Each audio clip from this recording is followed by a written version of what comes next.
yuxularda dönüb şılda kiçik qıza sevincilə yürürəm doğma məktəb yollarında bir vaxt sənin sözlərinə gizli-gizli gülərdik biz deyəndə ki vaxt gələcək bu günləri anacaksınız.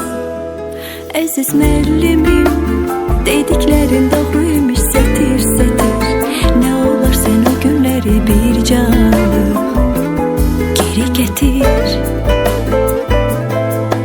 Əziz müəllimim, dediklərin doğruymuş sətir sətir.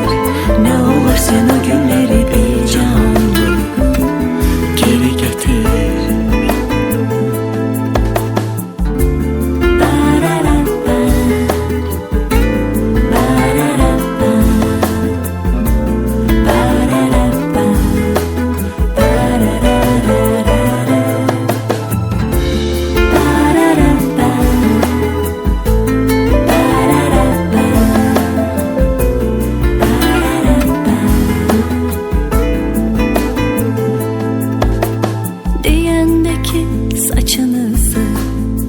Qoşa hörük örmək üçün uçlarına beyaz lenti kəpənək tək vurmaq üçün siz çox şeydən keçəcəksiniz.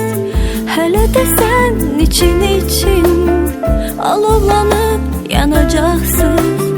Onda məni anacaksınız. Əziz müəllimim, dediklərin doğruymuş sətir sətir. Nə olar sən o günləri bir canlı geri getir.